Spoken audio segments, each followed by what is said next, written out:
Oras na ng 3:00 ng hapon. Ito yung oras po na napakahalaga nung panahon na yun. Kasi nung panahon nila, tradisyon ng mga Hudyo, ito yung panahon na naghahandog sila sa templo. Pero sa labas ng Jerusalem, meron namang isang inihahandog din, yung Panginoong Yesus. Binigay ng Diyos ang kanyang anak para sa atin, ang ating Panginoon at tagapagligtas para sa atin lahat ng makasalanan.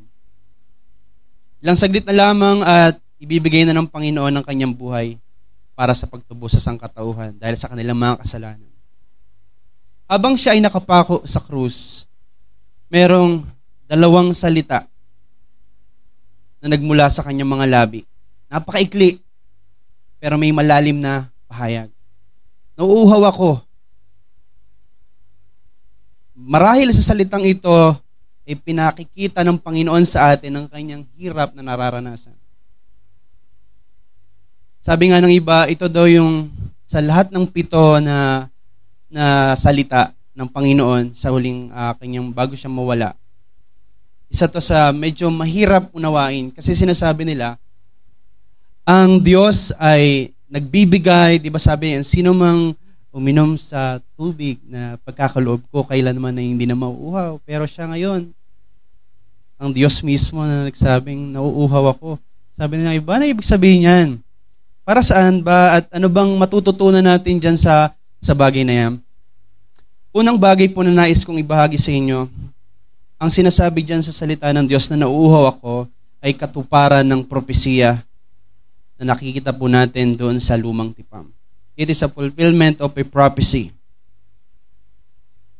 Sa lumang tipan, sa awit 69 verse 21, sinulat ni David, nang ako'y nauuhaw, binigyan nila ako ng suka upang inumin.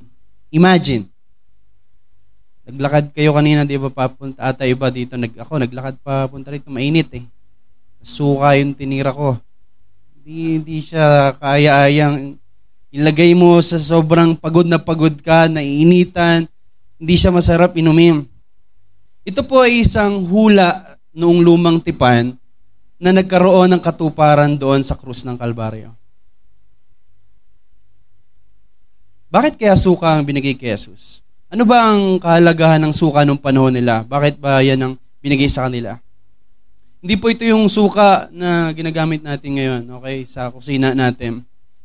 Ito yung sinasabi nila na vinegar wine, na karaniwang ginagamit at iniinom ng mga sundalong Romano nung panahon na yun. Di ba, napanood na naman yung Passion Prize, di ba, may mga umiinom ng mga soldier nung time na yun. So, ito daw ay isang klase ng suka na murang inumin, tapos madalas ay binibigay sa mga sundalo o manggagawa para pawiin ng konting uhaw at dahil sa init ng trabaho nung panahon nila. At isa rin po itong ginagamit para maibsan ng sakit. Kung sakali man meron kang nararamdaman, dahil ito po ay may kaunting pampamanhid sa katawan. Pero, ano ba yung layunin? Bakit binigay ang ganitong bagay kay Jesus doon sa krus? Ito po ay hindi awa ng mga sundalo para kay Jesus. Ito po ay ang kanilang paraan upang mapanatiling buhay ang isang taong nahihirapan. Hindi para maibsan ang sakit, kundi para humaba palalo ang paghihirap. Yun ang nais kung bakit ito yung nabigay. Ito po ay isang uri din ng paghamak sa isang taong nakapako sa krus o pangungutya na ginagawa nila.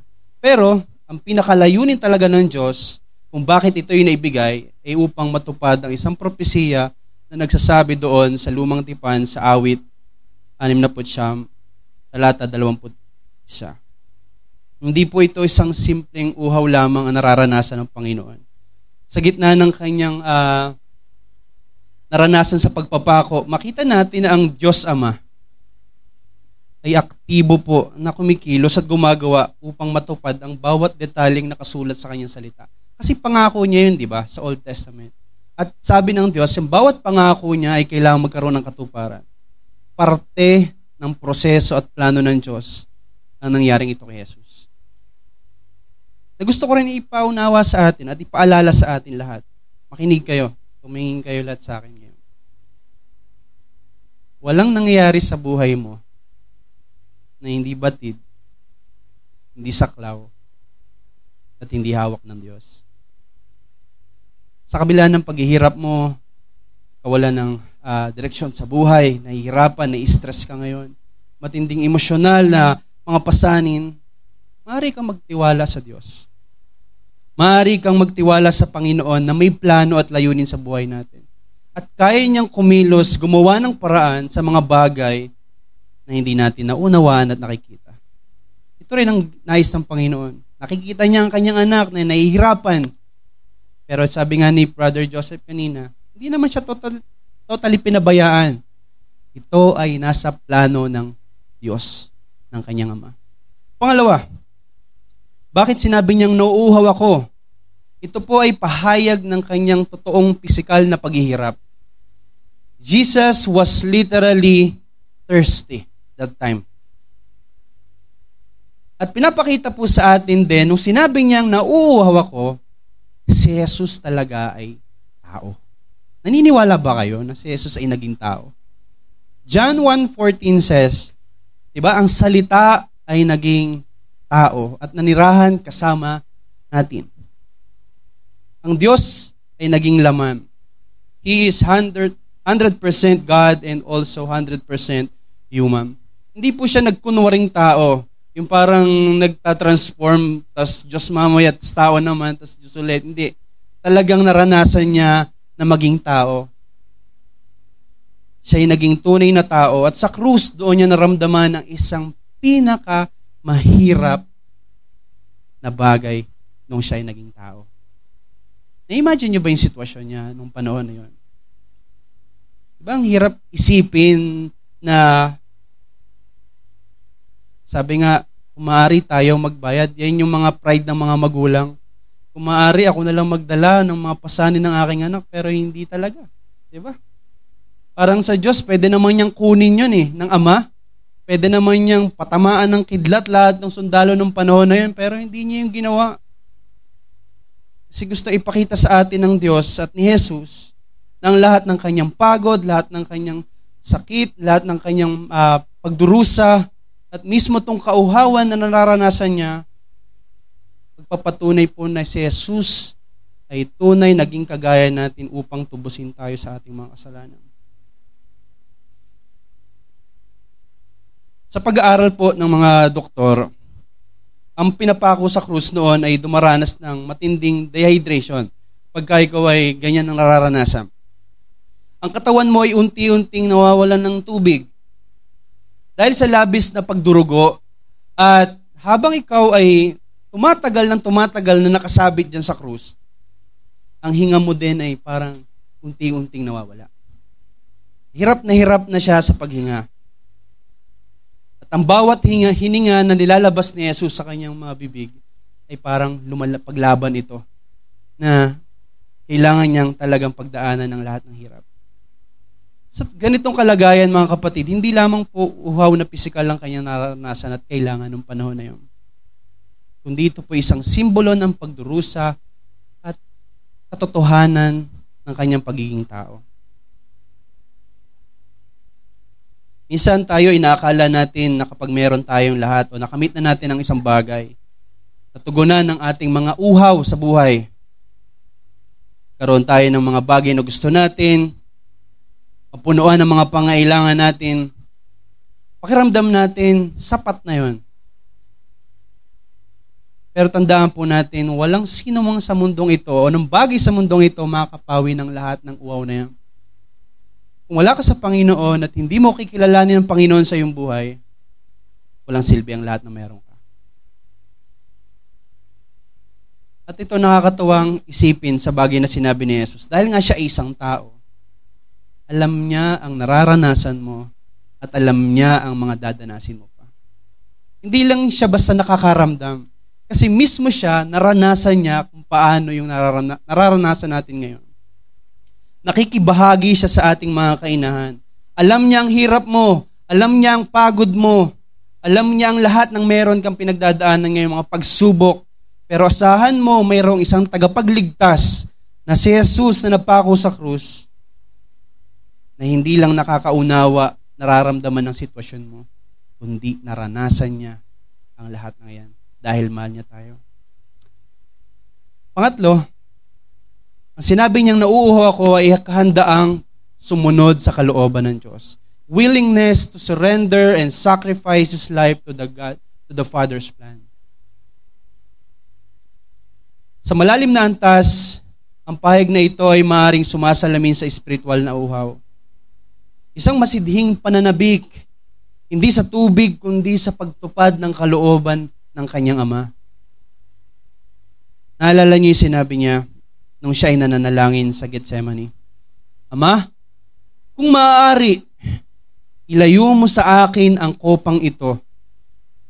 Ngunit hindi ang aking kalooban, kundi ang iyong kalooban ang sadyang masunod.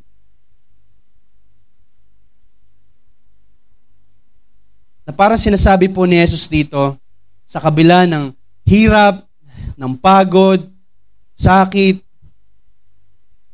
at lahat ng nararamdaman niya, sinasabi niya sa kanyang Ama habang nandun siya sa krus, handa na ako. Handa na ako sa huling yugto ng aking buhay at isa lang ang aking panalangin ay ito ay masunod ang iyong plano. Ito ang sandali ng ganap na pagsunod kahit pa ang kapalit nito ay kamatayan niya. Sa ating buhay, madalas tinatanggihan natin ang mga kopa. Yung bang mga pagsubok na, sino ba gusto dito nahihirapan? Wala naman, di ba? Pero minsan, alam nyo, yun nga kanina, example, di ba? Nagbabike. Kailangan mo medyo madapa or mawala sa balance for you to learn. Same thing here. Yung kopa na yan, yung paghihirap na naranasan ng Panginoon, kailangan talaga mangyari yun para masulit ang lahat ng bagay na nakapaloob sa plano ng Diyos. At ito ay ang pagtubos sa ating mga kasalanan.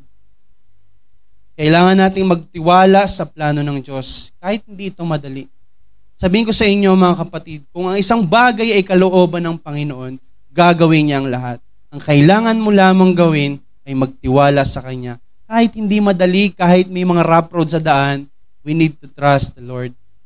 At ibibigay niya ang bagay na yan kung yan ay kalooban niya para sa atin.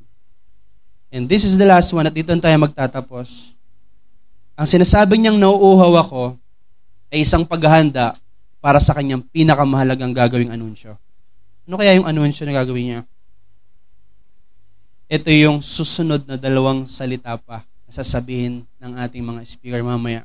Yung salitang naganap na at ang Ama sa iyong mga kamay ay iniaalay ko ang aking espiritu. Sa unang 5 salita, lahat po yan mahihina. Pero yung 2 huli, ginawa ito ng Panginoon ng pasigaw.